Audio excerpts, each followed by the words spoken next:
They burned my house thinking I'd break. Instead, I burned their entire HOA to the ground with the very laws I wrote. I had always imagined Willow Creek Estates as the kind of place people aspired to retire in, an immaculate, picture-perfect suburban dream. The kind of neighborhood where sidewalks gleamed after fresh power washes, where roses bloomed in synchronized rows, and where even the birds seemed to sing at a lower, more civilized pitch. But the longer I lived there, the more I began to understand the truth. Perfection always demanded a price. That morning was like any other, or at least it began that way. The air was cool, the grass still slick with dew, and the sky stretched out in a pale wash of early sunlight. I stepped outside with a steaming mug of coffee, still groggy from another restless night of unpacking boxes in my new home. The quiet was absolute, unnerving in its stillness. It wasn't the peace of a community in harmony. It was the hush of a theater before the curtain lifted. Something was waiting. At first, I didn't notice it. The letter was taped neatly, almost ceremoniously, to my front door. White paper, a single fold, secured with a strip of clear tape that glistened in the morning light. It didn't look like the kind of thing a careless neighbor would have left. No, this was deliberate. I peeled it free, the tape making a faint tearing sound that seemed to echo too loudly in the empty street. The message was short, typed in bold, impersonal font. Dear resident, as a homeowner in Willow Creek, you are required to join the Homeowners Association. Failure to do so will result in fines and penalties. No signature, no contact name. Just a command. I read it twice, then a third time, and despite myself, I chuckled. It didn't know me. Not really.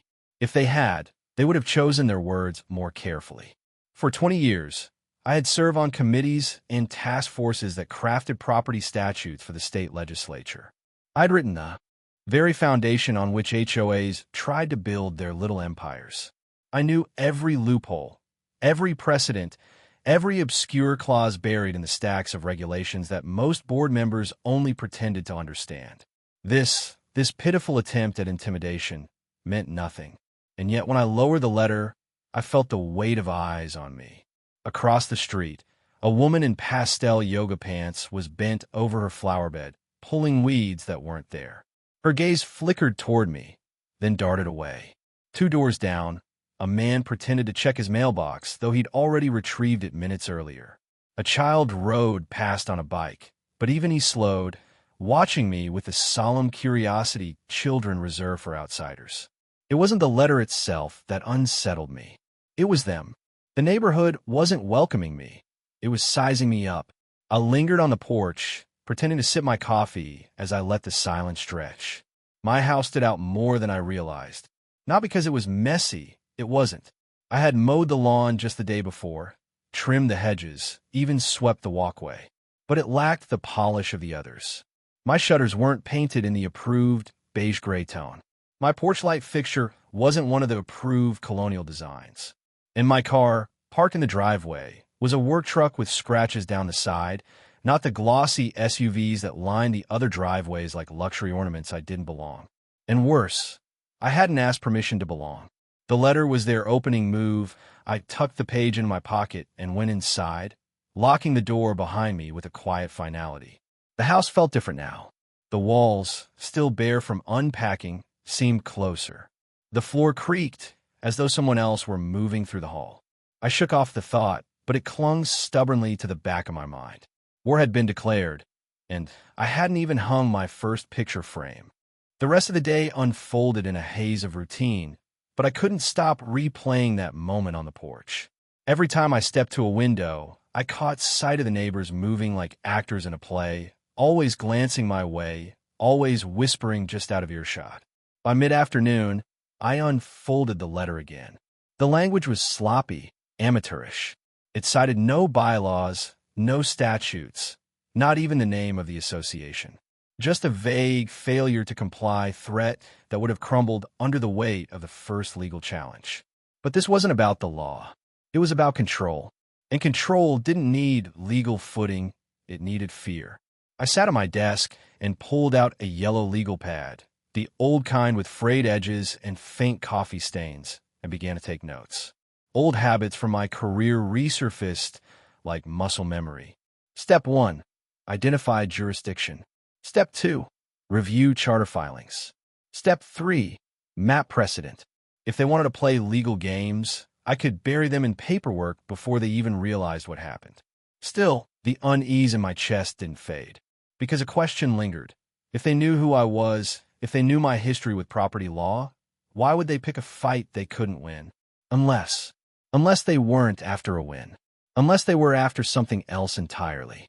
That night, the neighborhood changed. I stood at the kitchen sink, rinsing dishes, when I noticed it through the window, porch lights flicking on one by one, almost in unison, as though orchestrated.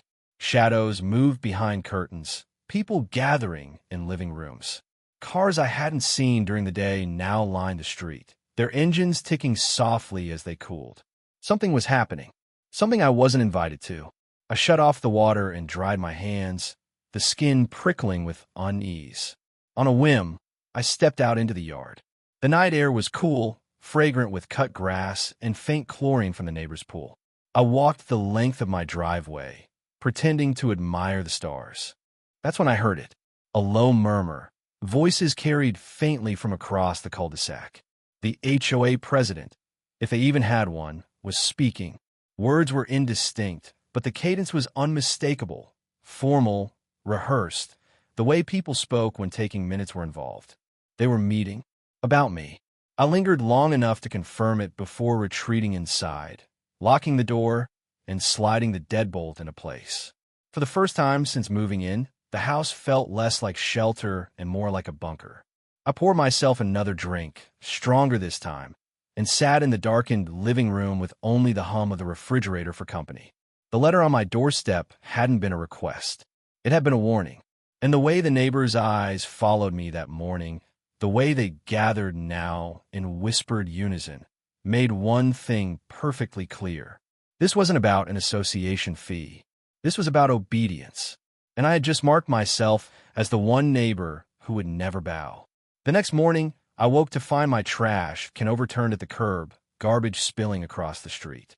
Coincidence, maybe, but I doubted it, or had already begun. The second notice came faster than I expected. It didn't arrive in the mail with the rest of the bills and junk flyers. It didn't come folded neatly on my doorstep. This time, they slipped it under my door, into the privacy of my home, as if to remind me that no lock or wall could keep them out. When I found it, the paper was streaked with bold red ink, the kind that bled slightly at the edges as if the pen itself had been pressed down with fury. The words were short, sharp, and unmistakably hostile. Compliance required. Join or face legal action. No pleasantries. No signatures. Just a command, draped in the illusion of authority. I read it once, then again, and allowed myself a slow smile. Legal action? That was my battlefield, not theirs. They couldn't have picked a worse opponent.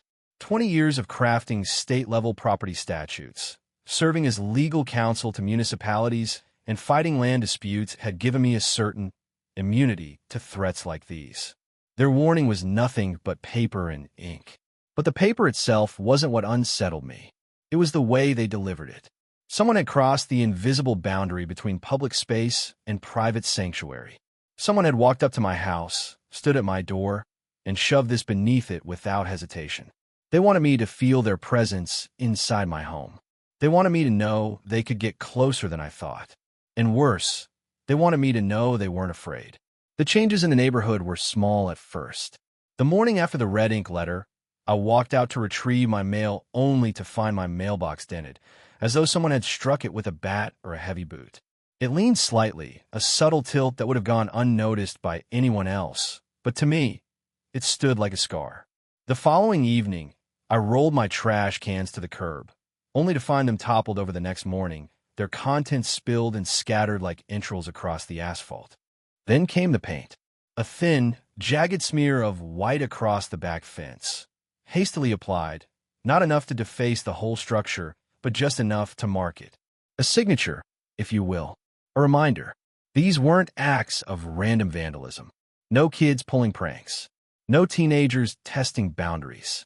The precision was too deliberate, the timing too synchronized. This was a message, and the message was clear. We control this neighborhood. You don't.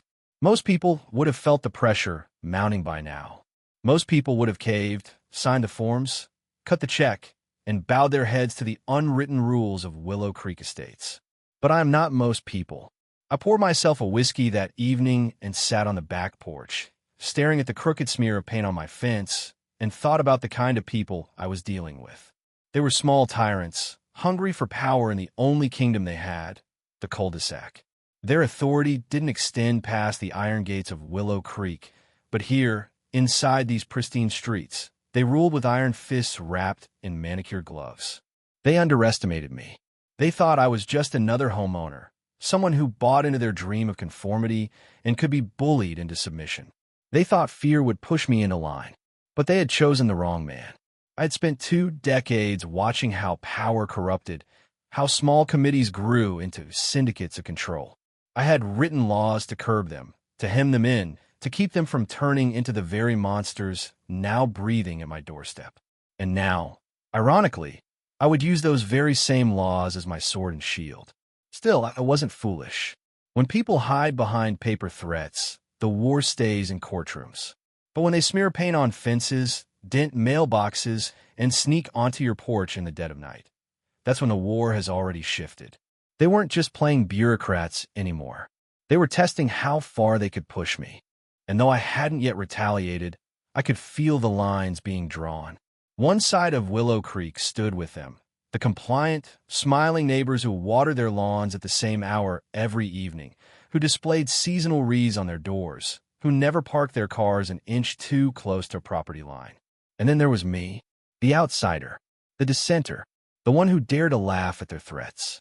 I folded the red ink notice carefully, slid it into a file folder labeled HOA, evidence, and tucked it into my desk drawer.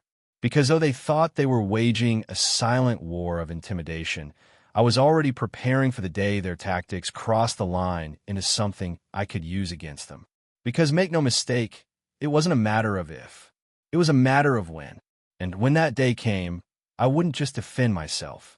I would dismantle them, piece by piece. It was only a matter of time before they came to my door in person. Letters had been their opening gambit. Vandalism was their second. But the moment I heard the firm, measured knock at my front door on a Saturday morning, I knew the HOA had decided it was time to play their most valuable card, intimidation by presence. I opened the door to find 3 men standing on my porch, their formation so rehearsed it looked like a choreographed entrance. At the center was Richard Hale. I had heard his name whispered since the day I moved into Willow Creek Estates. Neighbors spoke of him the way peasants once spoke of their landlords, with forced cheerfulness laced with quiet fear. He wasn't just the president of the HOA. He was the HOA. A man in his mid-50s, Hale in every sense of the word, with neatly parted silver hair and a tan too even to be natural. He wore khakis pressed to knife-sharp creases, a pale blue polo tucked in with a brown leather belt, and the kind of polished boat shoes that had never seen a day's labor. Flanking him were 2 board members, his loyal lieutenants, both dressed in pastel-colored polos, one pink, one mint green, as though they had coordinated wardrobes to reflect their conformity. Their smiles were broad, white, and brittle, like porcelain masks ready to crack. But it was Hale who drew the eye. He carried himself with the smooth confidence of a man who believed he was never wrong, never challenged, never contradicted. Even before he spoke, I felt the faint, calculated pressure of his authority pressing against me like a hand at my throat. "Mr. Ward," Hale began, his voice polished, rehearsed, trained in the subtle art of making demands sound like favors. "Good morning." The 2 men behind him gave faint nods, smiles still plastered, eyes glinting with something closer to disdain than welcome. I leaned against the doorframe, mug of coffee in hand, and simply waited. Hale cleared his throat, as though unaccustomed to silence that wasn't filled with compliance. "We thought we'd stop by to have a friendly conversation. Face-to-face is always better than paper. Don't you agree?" "That depends on what's written on the paper," I replied, my tone light but deliberate. His smile widened, but his eyes narrowed ever so slightly. The dance had begun. "You see," Hale continued smoothly, "everyone contributes here. That's how Willow Creek thrives. We're a community. We maintain standards. We protect property values. We ensure harmony. And right now, he let the pause linger, letting the silence do its work. You're the only one refusing to participate. The words hung between us, polite on the surface, sharpened beneath. I sipped my coffee. I prefer my independence. For a split second, something flickered across his face, an annoyance that cracked the mask. But then it was gone, replaced with the same calm, paternal smile. Independence, he said, drawing out the word as though it were a quaint relic. Independence is admirable, but it's also costly. And sometimes, Mr. Ward, more costly than one realizes. The two men beside him nodded almost in unison, like trained chorus members. I set my mug down on the porch railing, straightened slightly, and let the weight of silence settle once again. Is that a threat? Hale chuckled softly, shaking his head. Of course not. Just a statement of fact. You see, Willow Creek isn't just a neighborhood. It's a family. And families function best when everyone does their part. When one person refuses, well, it strains the whole. Nobody wants that. He was good.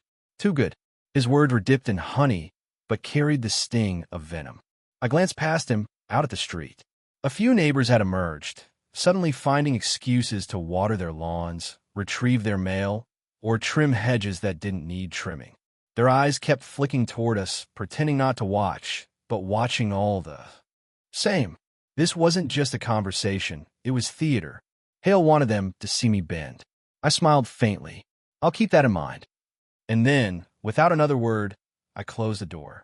Not slammed, not aggressively, just closed, deliberate, final. Through the narrow gap of the curtain, I caught one last glimpse of his face before it vanished from view. His smile had vanished, replaced with something colder, sharper, eyes that gleamed not with irritation but calculation. That was the moment I understood. Richard Hale wasn't just a bureaucrat in khakis. He wasn't a petty functionary drunk on neighborhood power. He was a predator, and predators didn't stop when prey resisted. They circled, they tested, they pressed until weakness revealed itself. I had shown him none, which meant he would come harder next time. For hours after they left, I felt their presence linger. I walked through the house, checking windows, locking doors, listening to the quiet hum of the refrigerator and the distant lawnmowers outside. Everything felt sharper, too loud, too close. I replayed the exchange in my mind, studying every flicker of Hale's face, every calculated pause in his speech. He was not a man to be underestimated. He understood power, how to wield it, how to disguise it, how to make others mistake it for charm. But he had made a mistake today. He had revealed his hand too early. He thought I was an easy mark, someone who would crumble beneath the social pressure of the HOA's gaze. Instead, I had closed the door in his face. Not rudely, not angrily, but with quiet finality. And men like Hale, men who built empires on the illusion of control, feared nothing more than defiance that couldn't be bent. As I poured myself another drink that evening, I realized something chilling. This wasn't just about property dues. This wasn't about fences, mailboxes, or paint colors. This was about power. And Richard Hale had just marked me as a direct threat to his. The war was no longer quiet. It had a face, and it was smiling in pastel blue. It happened on a Friday night. I had been drifting between sleep and wakefulness, my mind heavy from the week's tension, when a sound cut through the stillness of my house. It wasn't a creak of settling wood or the thrum of an appliance. It was sharper, violent, glass shattering. I jolted upright in bed, heart pounding. At first, I thought it was the window near my desk. A stone, maybe a random act. But then came the smell. Acrid, bitter, a scent that doesn't belong in any home unless disaster has arrived. Smoke. Within seconds, the air thickened, a low haze creeping along the ceiling. Heat pulsed against the walls. By the time I reached the hallway, orange light was already flickering through the cracks of the front room. Flames roared upward, devouring the side of the house like a starving animal finally loosed from its cage. The curtains ignited in seconds, collapsing in glowing tatters to the floor. The couch smoldered, then erupted.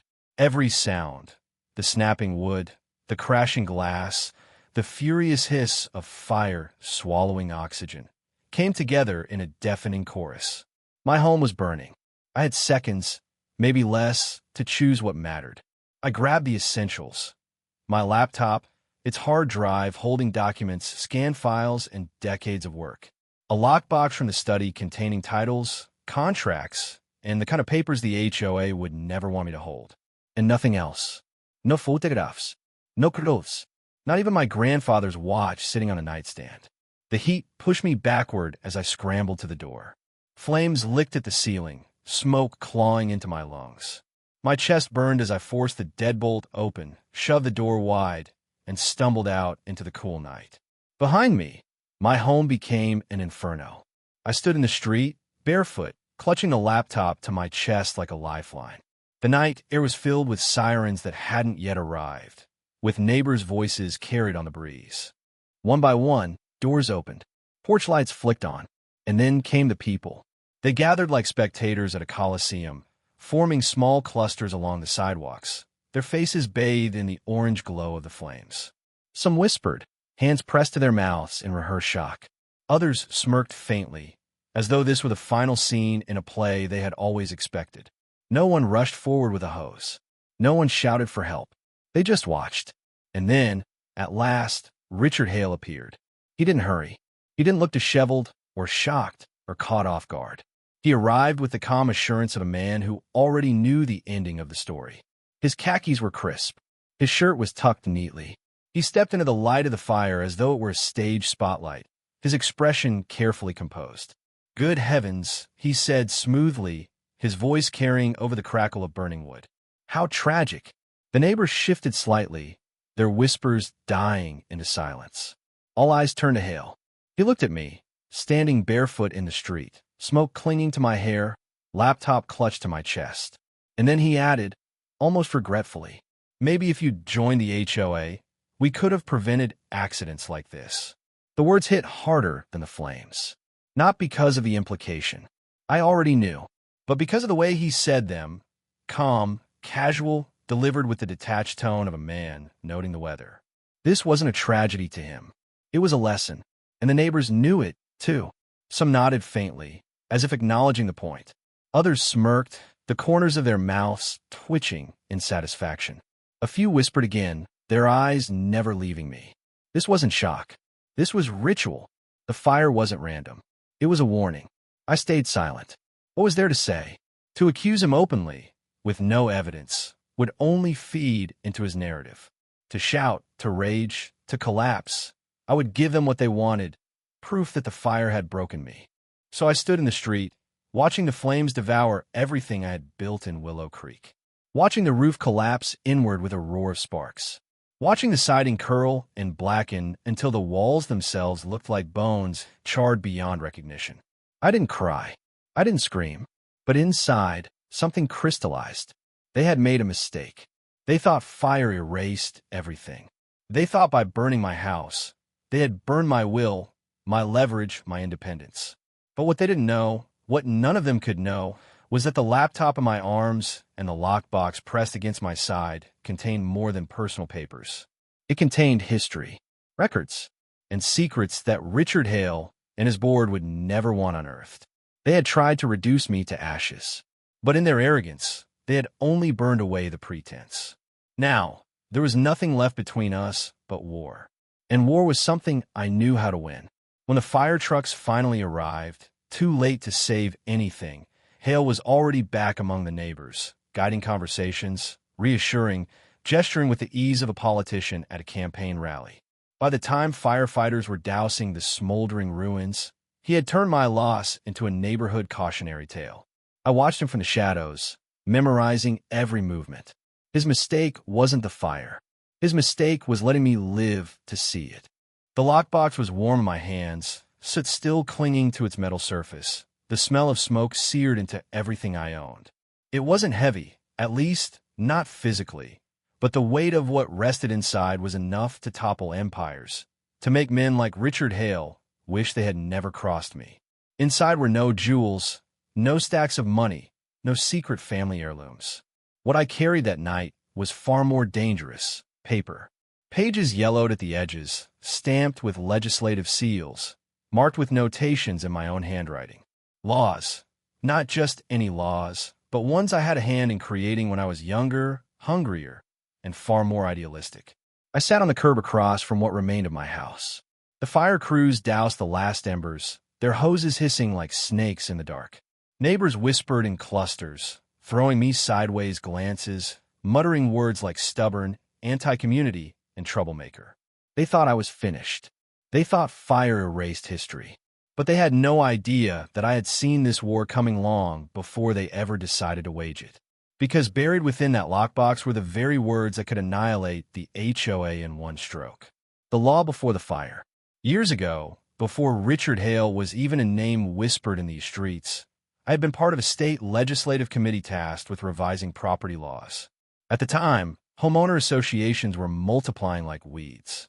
Suburbs had grown bloated with committees, bylaws, and power-hungry retirees who discovered they could reinvent themselves as petty kings of cul-de-sacs.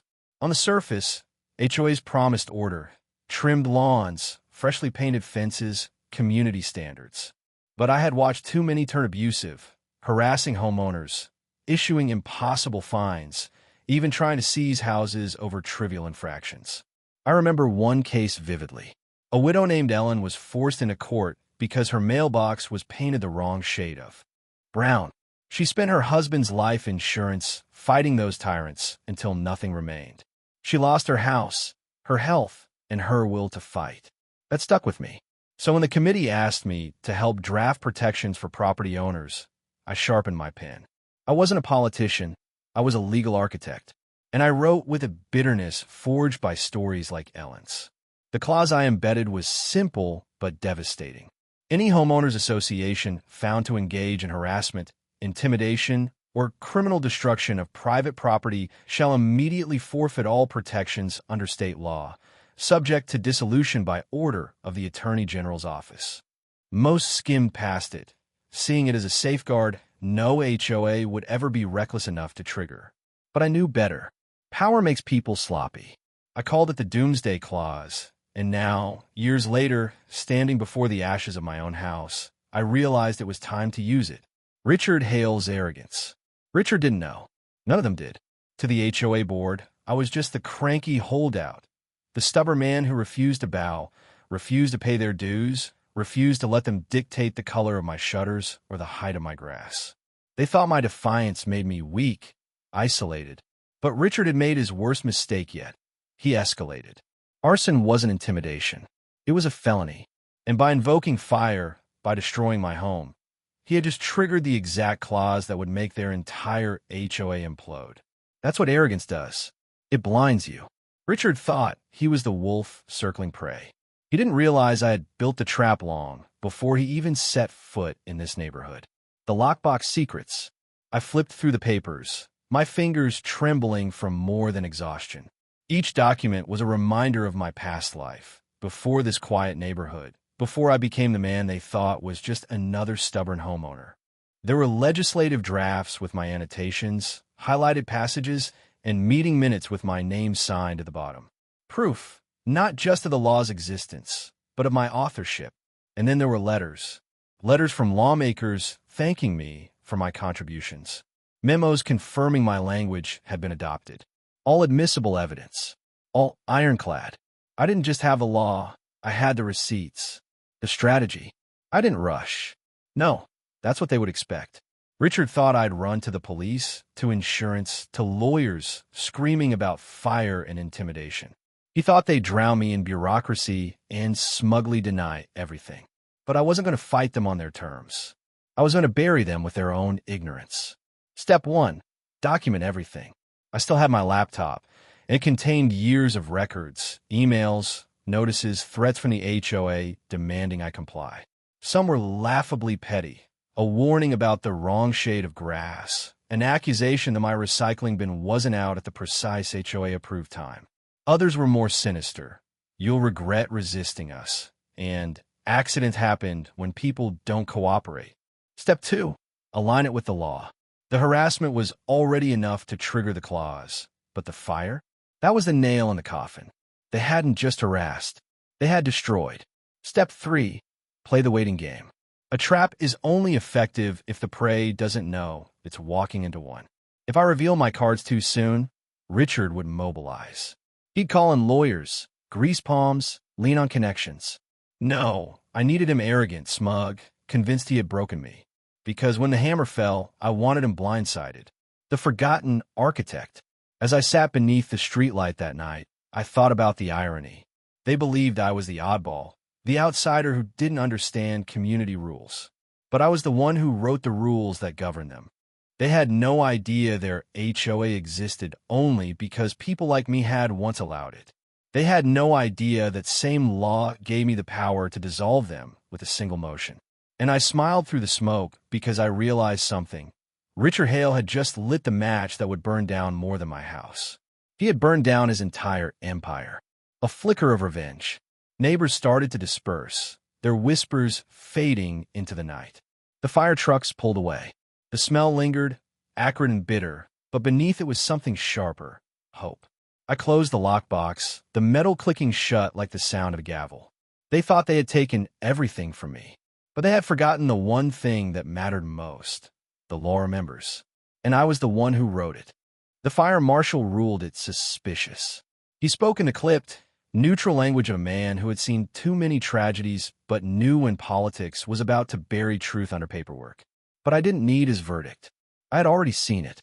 That night, smoke had blackened the sky above my home, and flames clawed at the roof I had built with my own hands. Across the street, half hidden in the shadows, I caught a figure moving fast. Hale's vice president, Richard Palmer, clutched a red gas can as if it were a sacred relic. His shirt was dark, but the reflection of the fire painted him in hell's colors. He didn't look back. He didn't have to. I had seen enough. The HOA hadn't just punished me. They had declared war. The first step, paper trails. While the ashes were still warm, I filed a request, quiet, precise, for every set of meeting minutes the HOA had ever produced. Not the sanitized versions they posted on the community bulletin board. The real ones. The internal drafts, the recordings, the notes. In most neighborhoods, HOAs keep everything digital now, stored on poorly protected drives or shared via unsecured cloud folders. Hale's crew wasn't as careful as they thought. My old colleagues at the state office still owed me favors, and within days, a courier dropped a thick envelope at my door. Inside were documents stamped confidential. At first glance, they looked routine: budgets, landscaping disputes, petty fines for grass being half an inch too tall. But buried deeper, I found what I was looking for. Coded phrases. Phrases like removing stubborn members. Phrases like making examples. One line chilled me more than the fire had. If compliance cannot be achieved, we escalate to corrective measures. The stubborn one must be taught a lesson. The stubborn one. That was me. The neighbor's whispers. Evidence on paper was one thing. Eyewitness testimony was another. At first, my neighbors avoided me. Some wouldn't make eye contact, afraid the HOA would see them talking to me. Fear is the HOA's favorite weapon, quieter than fire, but just as destructive. But one night, as I stood by the blackened skeleton of my garage, Mrs. Henderson from 3 doors down shuffled over. She was in her 70s, a widow, never one to meddle in drama. They had a meeting, she whispered, glancing over her shoulder. Before the fire, I heard Palmer say if you didn't fall in line, they'd take action. Did anyone else hear it? I asked. Her lips trembled. Plenty, but they won't admit it. Not while Hale's in charge. I thanked her, and, as she hurried away, I felt the weight of her words settle like fresh ash. Fear had turned my neighbors into prisoners. But fear was fragile. Once cracked, it shattered. The digital trail. The next step was digital forensics. I wasn't just a lawyer who wrote laws. I had once helped design the compliance software the state used to monitor HOAs. I knew where digital fingerprints liked to hide. A contact slipped me a flash drive full of raw server data. At 2 a.m, with only the hum of my laptop for company, I began piecing it together. Deleted emails resurfaced. Calendar invites marked as social committee were anything but. One email stood out, from Palmer himself. If he won't sign, we escalate. Hale approves. Another from Hale. The bylaws protect us. He can't touch us. Not after what we've built. He was wrong. They had forgotten who wrote those laws in the first place. The security footage. The HOA clubhouse had its own cameras, meant to catch teenagers skateboarding in the lot or homeowners failing to pick up after their dogs. But cameras record more than intended. Through a friend at the county IT office, I got copies of weeks of surveillance. Most of it was boring, bingo nights, Hale strutting around like a general, Palmer smiling too wide. But then I found it. A meeting the night before the fire.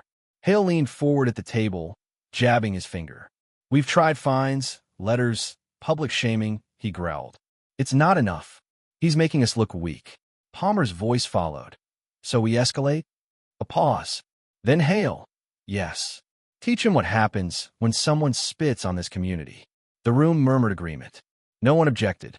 And then, on the night of the fire, the cameras caught Palmer leaving the clubhouse with the same gas I later saw in his hand. Connecting the dots. By the time the sun rose the next morning, my desk was covered in piles of evidence. Paper trails, testimony, emails, footage. Individually, they were suggestive. Together, they were undeniable. The HOA had conspired. The HOA had acted. And the HOA had documented every step of their own downfall. My secret file. I created a digital vault, a locked archive on an offshore server, unreachable by Hale's lawyers or Palmer's cronies. Every piece of evidence I had went in, tagged, indexed, time-stamped. If anything happened to me, a dead man's switch would send it all directly to the state attorney general and the press. I wasn't just gathering evidence. I was building a bomb made of words, signatures, and undeniable proof. And when it went off, Hale's empire wouldn't just crumble. It would burn brighter than the flames that had consumed my home. The calm before. I sat back, staring at the glowing files on my screen. For the first time since the fire, I felt something close to calm. The HOA thought they had silenced me. Instead, they had given me a reason to fight harder than I ever had before. They thought they knew the law. They thought they controlled fear. They thought they were untouchable. But they had forgotten one thing. I had written the laws they were now breaking, and I had just gathered enough evidence to bury them. The day of the meeting arrived heavy with anticipation. The summer air carried a thickness that seemed to press against the skin, and by late afternoon, the sun had dipped low enough to cast long shadows across the streets of Willow Creek. I knew the shadows were fitting. Tonight would mark the darkest moment in Richard Hale's career and perhaps his life. The community center wasn't much to look at from the outside. A squat, brick building with peeling paint and a single row of flickering fluorescent lights above the entryway. But that night, it became an arena. By 6 o'clock, every folding chair inside was filled. Homeowners, families, even a handful of people who never attended any HOA function. Whispers buzzed through the crowd. Some thought I'd be making a desperate plea for help after the fire. Others thought I'd come to admit defeat. Richard Hale and his board sat together in the front row, smug as ever. Hale wore his usual navy suit and gold watch, his posture relaxed, though his eyes betrayed a certain guardedness. His vice president, the same man I'd seen fleeing with a gas can, sat 2 seats over, drumming his fingers nervously on the armrest. They thought this was their stage. They thought I'd walked into their trap, but they were already standing on mine. I didn't walk in empty-handed. A wheeled projector cart rattled behind me, loaded with a laptop, thick binders, and one neat black case. The hush that followed me up to the podium wasn't respect. It was confusion. They expected a broken man. Instead, they saw someone calm, deliberate, and unshaken. "Thank you all for coming," I began, my voice carrying across the silent hall. "This isn't just about me. This is about every single one of you who ever wondered what this board does behind closed doors. Tonight, you'll see for yourselves." I clicked the remote. The screen flickered, and the first slide appeared. HOA meeting minutes, confidential. Gasps rippled through the crowd. "These documents," I explained, "are not leaks. They are official records obtained legally. Records your board thought they had hidden well." The next slide displayed coded entries. Phrases like "remove stubborn members" and "teach lessons." At first, the audience squinted in confusion until I translated the codes. Stubborn members meant homeowners who refused to bow to unlawful demands. Lessons meant punishment, harassment, intimidation. Murmurs grew louder. Several neighbors glanced at Hale, who shifted uncomfortably in his chair. His smile, usually plastered on like a mask, was beginning to fade. I didn't give him a chance to recover. The slides kept coming. Witness statements from residents who'd been fined for infractions that never existed. A family that had been threatened with foreclosure after refusing to sell their home at below market value. Photos of property damage eerily similar to what happened to my house. And then, the final piece. I paused, letting the silence build before I clicked. The next slide showed a highlighted excerpt from the State Housing Code Reform Act, Section 8B. My law. My words. I read them aloud, slow and clear. Any homeowners association found to engage in systematic harassment, intimidation, or property destruction shall immediately forfeit all legal protections and governing rights. Such associations shall be dissolved by state authority and all board members held personally liable. The room went dead quiet. You see, I continued, my voice steady. This isn't just paperwork. This isn't just theory. This is law. And it was written by me. I let that sink in. Hale's face drained of color. His vice president stammered something under his breath, but his words were swallowed by the silence. I leaned forward. What happened to me wasn't just immoral. It wasn't just criminal. It was the end of the Willow Creek HOA, as you know it. By law, this board no longer exists. Effective immediately. The explosion of sound that followed was deafening. Some neighbors cheered, some shouted in disbelief, and others demanded answers from the men who had lorded over them for years. Hale tried to stand, his voice straining to rise above the crowd. This is outrageous, he barked, his face red now. This man is twisting words, trying to make himself a victim.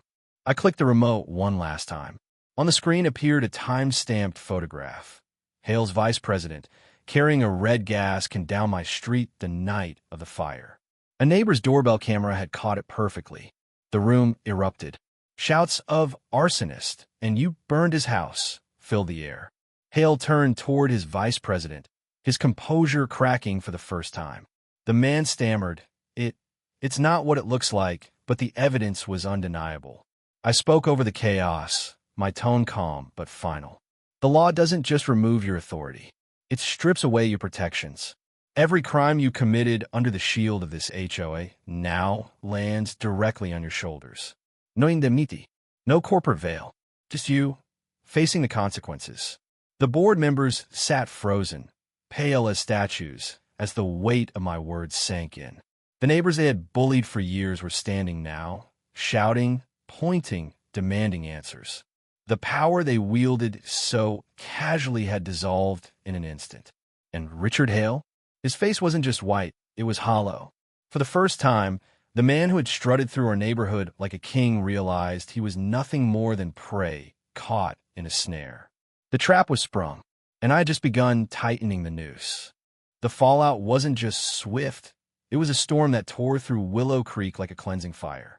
By the time the town meeting dispersed, the HOA board members had scattered like rats, their smugness drained and replaced with a nervous twitch in every glance.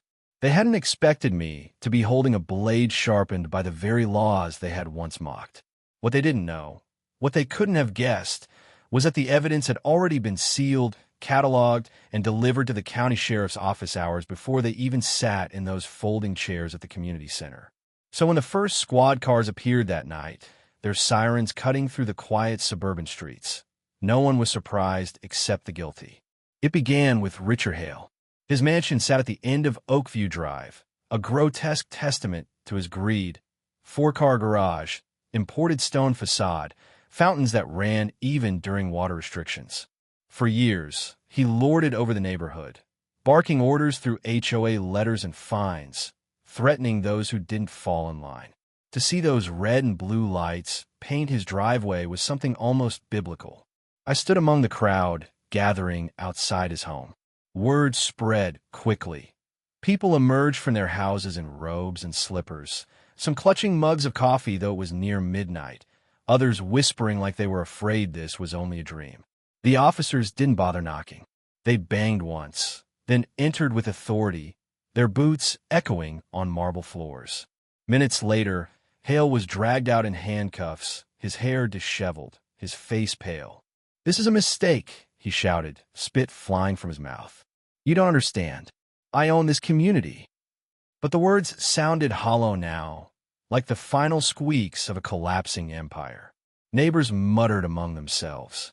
"Finally. Took long enough. My God, look at him now." One older woman, Mrs. Donnelly, crossed herself as though she had just witnessed the devil dragged out of his throne room. Her husband muttered, "Justice," under his breath. I said nothing. I only watched. But the sheriff wasn't finished. One by one, the squad cars peeled away from Hale's property, only to reappear minutes later at another board member's home. Margaret Finch, the vice president, was next. She had always carried herself like royalty, clutching pearls while writing up fines for improper lawn gnomes and unauthorized Christmas lights. Now, she was escorted out in a nightgown, shrieking at the officers about how her lawyer would end their careers. Nobody looked at her with sympathy. Not anymore. Then came Stephen Morris, the treasurer who had siphoned community funds for landscaping contracts that never existed. His arrest was quieter. He didn't scream. He just hung his head, muttering as if confessing to invisible judges in the air. The neighborhood felt like a stage, every porch a balcony, every resident an audience member watching the mighty fall. It wasn't anger anymore that burned in their eyes. It was vindication. Years of fines, threats, intimidation, and manipulation were finally collapsing under the weight of truth. I hadn't just dismantled their power. I had handed them to the law. But justice has a way of echoing. As Hale sat in the back of the cruiser, his face pressed against the window, our eyes locked.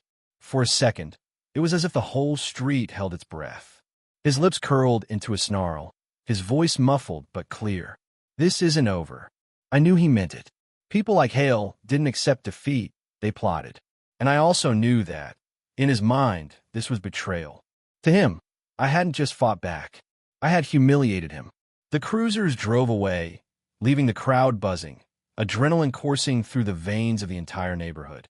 For the first time in years, people smiled freely. Some hugged, some even cheered.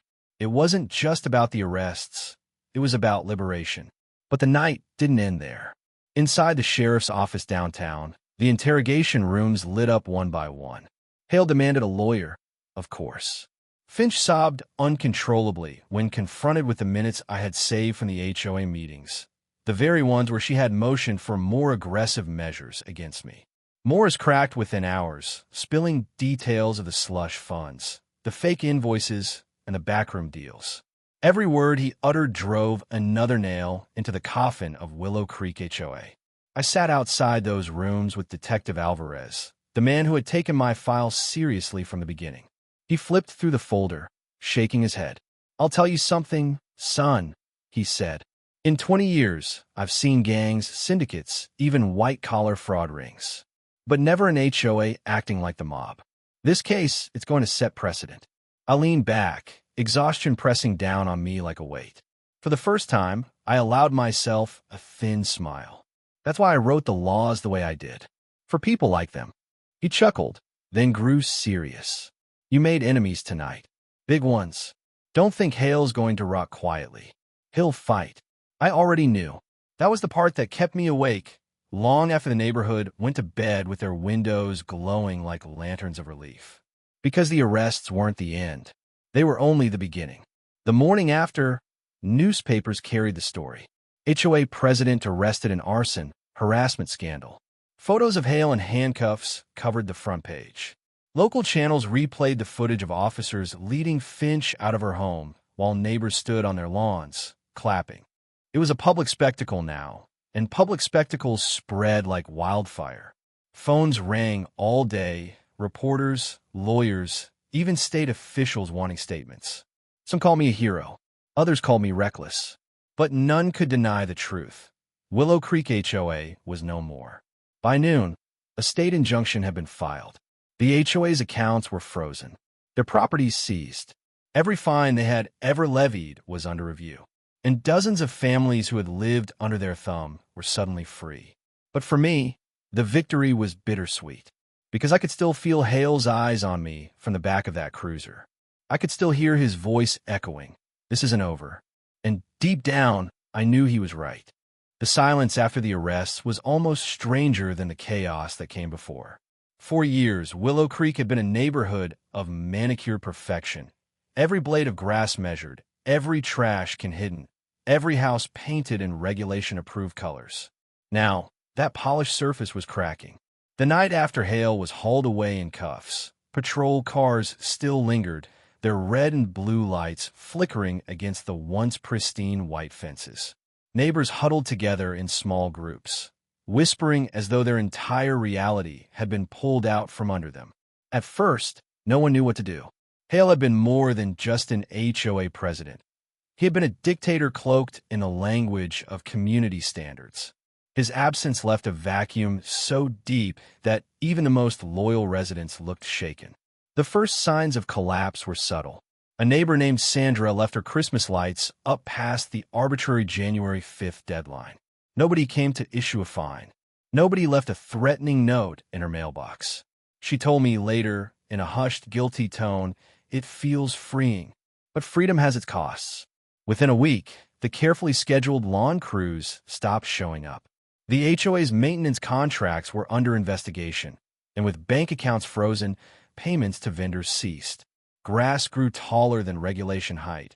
Weeds stretched defiantly between cracks and sidewalks. And for the first time in years, children dared to ride their bikes in the cul-de-sac without fear of being ticketed for disturbing the peace. It was both liberating and unnerving. I would walk my dog in the early mornings, and I could feel eyes on me. Some neighbors offered stiff nods, their guilt heavy in the air, like they knew how many times they had voted against me, mocked me, or dismissed my warnings. Others couldn't meet my gaze at all. The HOA had not only collapsed, it had unmasked people, the meetings that went nowhere. A week after Hale's arrest, a group of residents tried to organize an emergency HOA meeting in the community center. I went curious. Only 15 people showed up. The once-packed room, where Hale would thunder about order and standards, was hollow, the fluorescent lights flickering overhead. "Someone has to take charge," muttered Leonard, a retired banker who had been one of Hale's loudest enforcers. His voice cracked now, stripped of authority. "Take charge of what?" A woman snapped from the back. "The whole thing's a scam. We've been paying thousands into their pockets." Murmurs rippled across the room. Accusations followed. People who once bragged about supporting community order now argued about whether their dues could ever be recovered or whether lawsuits were worth pursuing. By the end of the night, nothing was decided. The meeting ended in shouting, and I realized then there would be no revival of the HOA. Its collapse was final. Apologies and avoidance. The strangest part of the collapse was the way people treated me.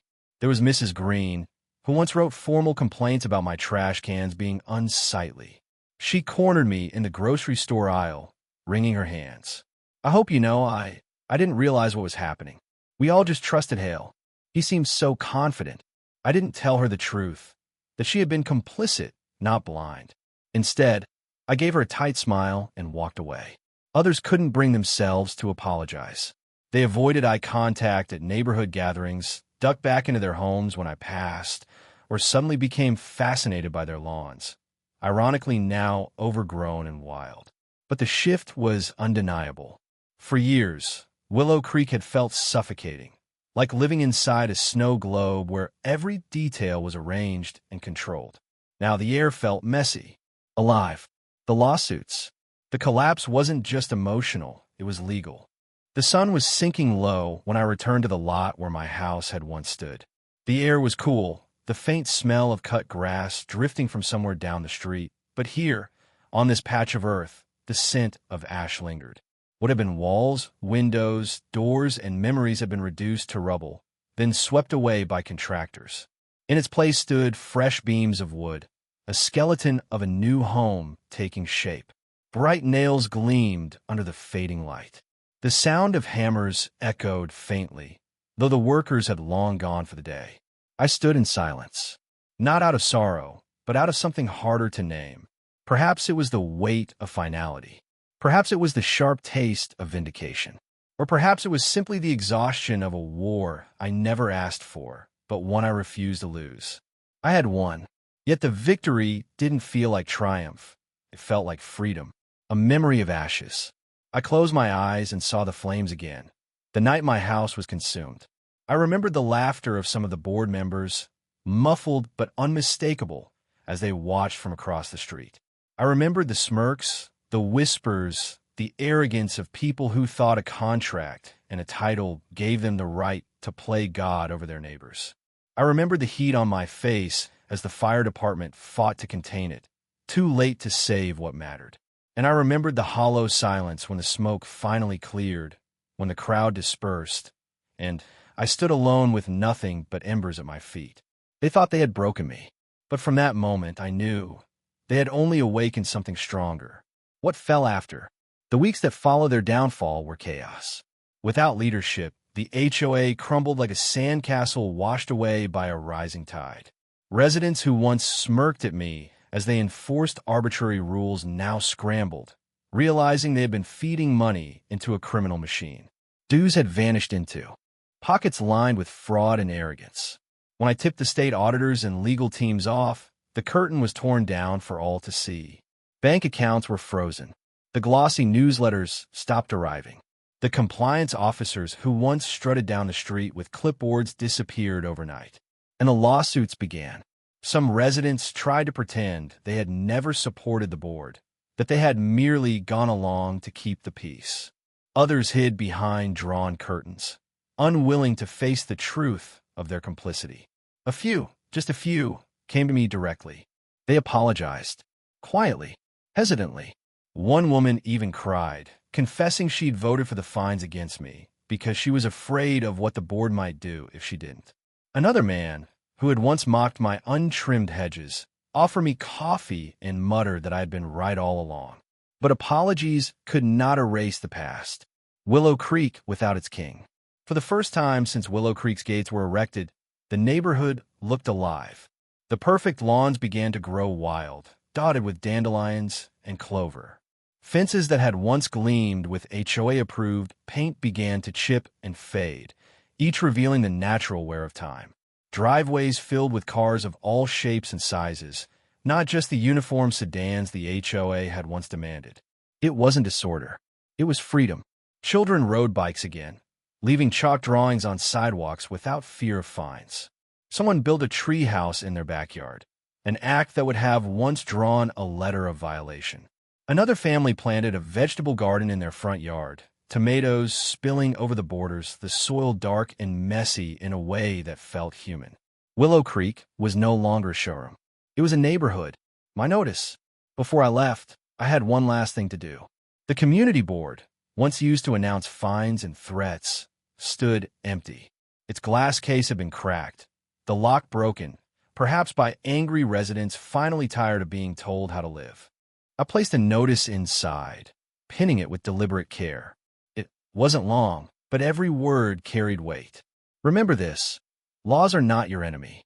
They're your shield, if you know how to wield them. Never bow to tyranny, even if it hides behind a picket fence. It wasn't revenge. It wasn't spite. It was a reminder, a warning, a lesson written in ink, bought with fire. Moving on. When the work was done, I stood once more before the rising beams of my new home. For a moment, I considered staying. After all, hadn't I fought for this ground? Didn't I have a right to rebuild, to reclaim what had been stolen from me? But deep inside, I knew my time here was over. This place would forever carry the ghosts of board members who thought themselves kings, of neighbors who chose silence over courage, of flames that had tried and failed to silence me. I didn't want a monument to war. I wanted peace. So I packed my belongings, loaded the last of my boxes into my truck, and turned the key in the ignition. The engine roared to life. As I drove slowly down Willow Creek's winding streets, I watched the houses pass by one last time. Some residents stood on porches, watching me go. A few raised hesitant hands. Others turned away. It didn't matter. I had no anger left for them, only distance. The road ahead. When I reached the gates, the same gates the HOA had once used as symbols of exclusivity and control. I didn't look back. The sky stretched wide before me, endless and untamed. For the first time in a long time, I wasn't thinking about rules or fines or power struggles. I wasn't thinking about revenge or justice. I was thinking about tomorrow. And with that, I drove on, leaving Willow Creek behind to rebuild without its false king, without its chains, and without me. Final word. Freedom doesn't always arrive with a fanfare. Sometimes it comes in ashes. Sometimes it comes in silence. But when it comes, and I knew, I had won. Not just against an HOA. Not just against neighbors who try to crush me. I had won back my life.